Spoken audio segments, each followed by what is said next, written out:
Dear students, आज fifth class में हम पढ़ाई शुरू कर रहे हैं।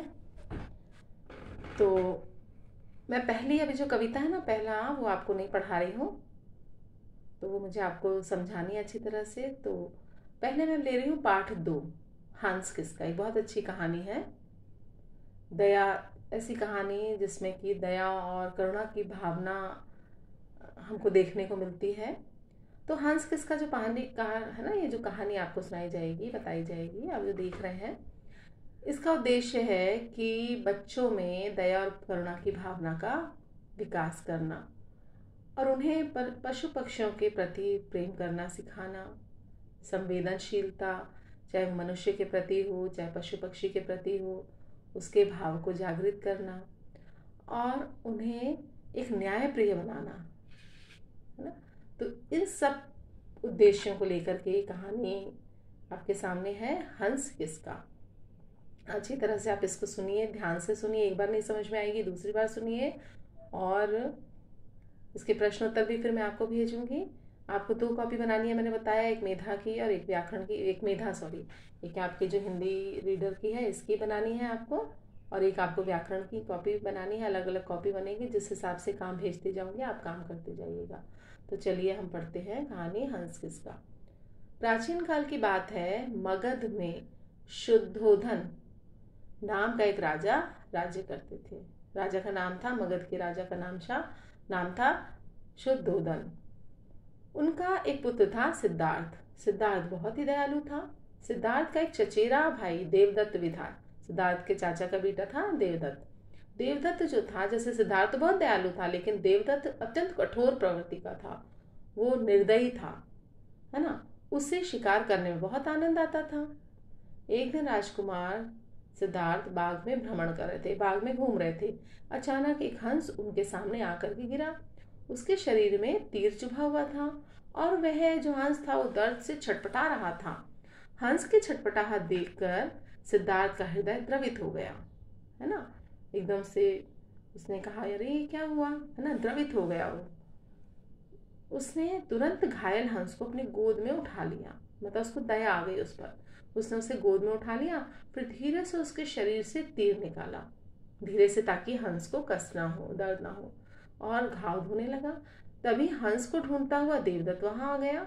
हंस सिद्धार्थ की गोद में था। देवदत्त बोला, सिद्धार्थ, इस हंस को मैंने मारा है, इसलिए यह मेरा है।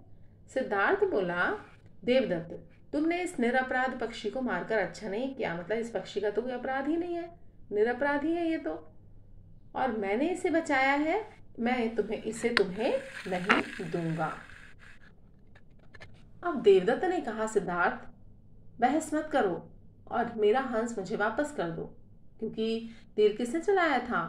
देवदत्त ने। इसलिए बोला कि भैया मेरा हंस है, मैंने इसे मारा है, इसे मुझे वापस करो। सिद्धार्थ ने कहा, देखो देवदत्त, मैं हंस को मरने नहीं दूंगा। तुम चाहो तो हम न्याय के लिए महाराज के पास चलते हैं, वे ही न्याय करेंगे। दोनों हंस के लिए महाराज शुद्धोधन के पास पहुंचे। देवदत्त क्रोधपूर्वक बोला, महाराज, मुझे न्याय चाहिए।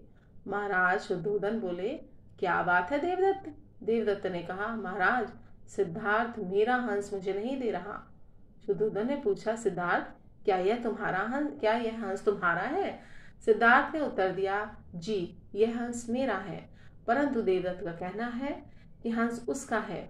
महाराज शुद्धोधन ने कहा, मतलब सिद्धार्थ ने क्या कहा, जी ये हंस मेरा है। तो महाराज बोले कि लेकिन क्या देवदत्त तो ये कह रहा है कि हंस उसका है।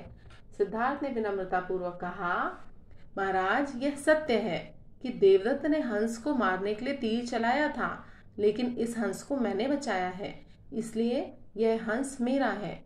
महाराज शुद्धोधन ने दोनों की बातें ध्यान से सुनी।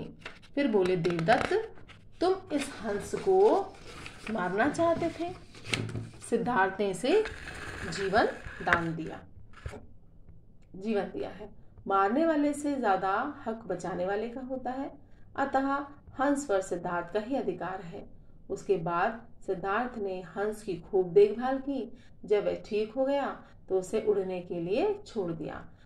यही राजकुमार सिद्धार्थ बड़े होकर महात्मा बुद्ध के नाम से प्रसिद्ध हुए, है ना। तो बचपन में सिद्धार्थ का नाम क्या, महात्मा बुद्ध का नाम क्या था? सिद्धार्थ था, ठीक है ना। तो हंस किसका, बहुत अच्छी कहानी है। इसमें ये बताया गया है इस कहानी में कि मारने वाले से बचाने वाला जो है वो उसका मतलब हक, मारने वाले से बचाने वाला का हक ज्यादा होता है ना। बड़ा कौन होता है, बचाने वाला, जो किसी को जीवन दान दे, जो किसी के प्राण बचाए। तो बच्चों, आपको ये कहानी कैसी लगी? मुझे उम्मीद है आपको ये कहानी पसंद आई होगी, है ना। और आज तो आप इसको अच्छी तरह समझिए, पढ़िए, और कल मैं इसके शब्दार्थ और प्रश्नोत्तर आपको भेजूंगी।